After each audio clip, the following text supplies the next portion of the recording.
What happens to Wanda by the end of the film? Who is that character in the credits sequence? And everyone is asking, where's Kang? These are the biggest unanswered questions from Doctor Strange in the Multiverse of Madness.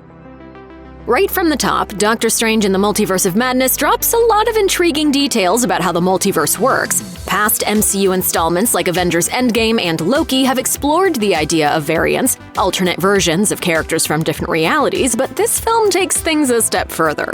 In the film, it's implied that dreams are windows into other universes, at least insofar as it applies to magical characters like Stephen Strange and Wanda Maximoff. The movie then upends this concept with the new character of America Chavez. America has the power to travel through realities, and most of the film's plot revolves around the desire to control or seize these powers. She also mentions that she has never located any other versions of herself in other universes. She knows this both because she's looked, but also because she never dreams. Do America's powers have something to do with there only being one of her?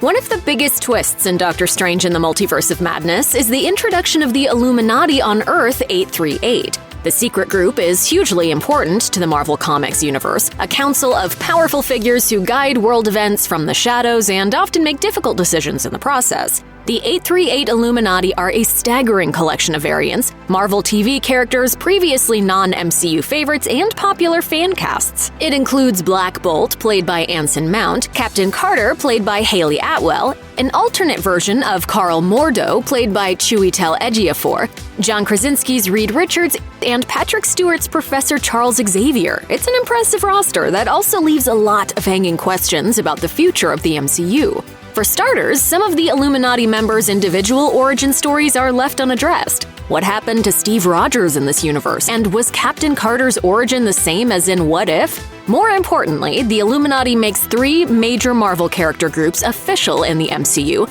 the Inhumans, the X-Men, and the Fantastic Four. It's unknown how each of them came to be in Universe 838, but it seems likely that they'll all factor into the franchise's future. Perhaps a new cross-dimensional Illuminati could form. Or maybe Marvel Studios' Fantastic Four and X-Men films will take place far away from Earth 616. Only time will tell.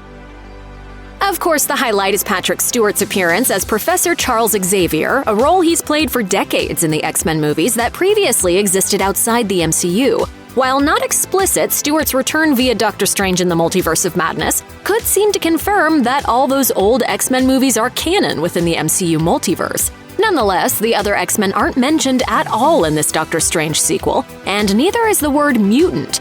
As of now, it's unclear how those aspects of the franchise will be tied back into the MCU. There are a lot of options on the table. Stars of the later X-Men movies could potentially be brought back as variants. Alternatively, the main X-Men characters could be completely recast down the line, with those changes being justified by the multiverse. Marvel Studios and Disney could even continue the Fox X-Men series, although that seems like an unlikely option. Whatever happens, it should be exciting to watch. One of the pieces of lore introduced in Doctor Strange in the Multiverse of Madness involves incursions, cataclysmic events where multiple realities are smashed together.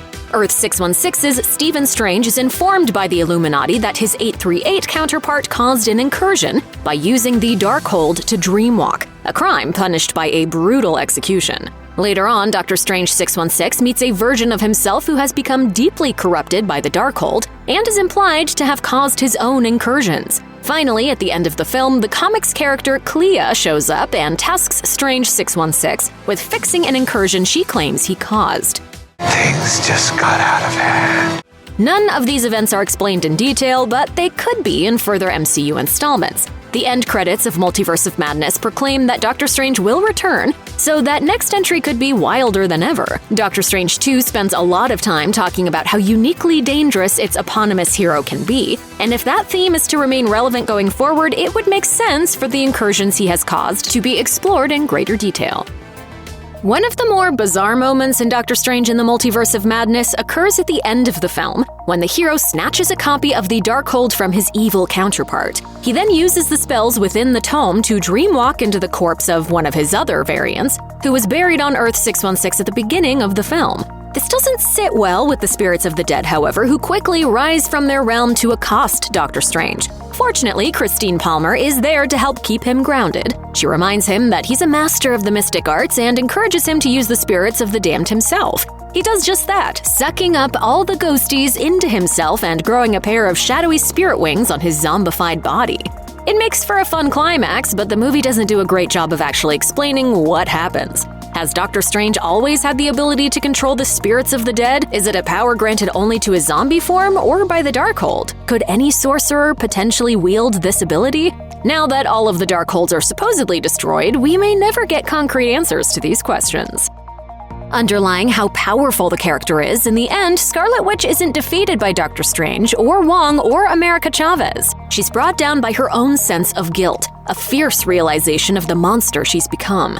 Face to face with her sons in an alternate reality, Wanda sees them look upon her with fear. In a redemptive act, she brings the entirety of Mount Wanda collapsing down upon itself with her inside, demolishing the ancient dark magic written there. That's the Book of the Damned.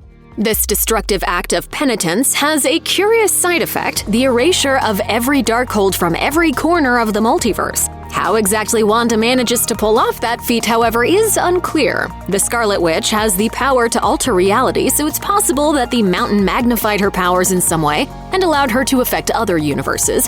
Even then, though, things don't quite add up. If there are Darkholds in most universes, it stands to reason that there are other versions of Mount Wundagore as well. Couldn't someone from one of those realities simply transcribe another book? Or did Wanda's magic erase the mountains in every universe as well?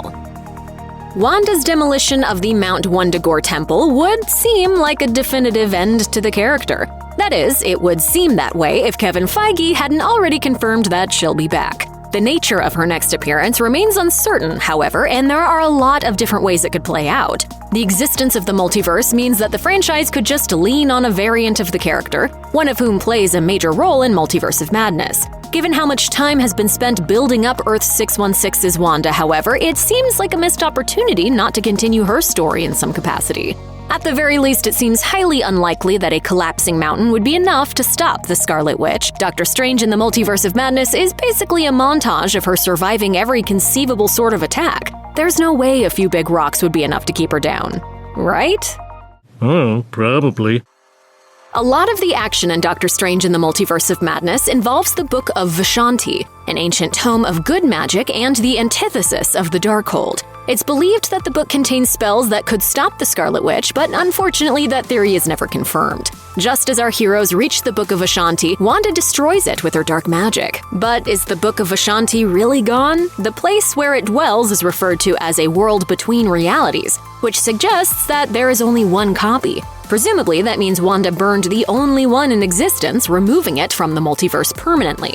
The truth may be a bit more complicated, however. Who's to say that the book didn't whisk itself off to some other place for safety, leaving only the illusion that it was destroyed? That would be an impressive magic trick.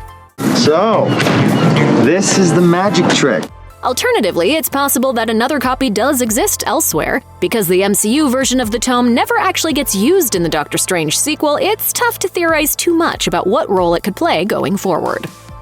At the very end of Doctor Strange 2, Stephen makes his way back to Earth-616 with a new lease on life, but the last shot before the first round of credits shows a third eye open in his forehead, similar to the one worn by his sinister counterpart earlier in the film.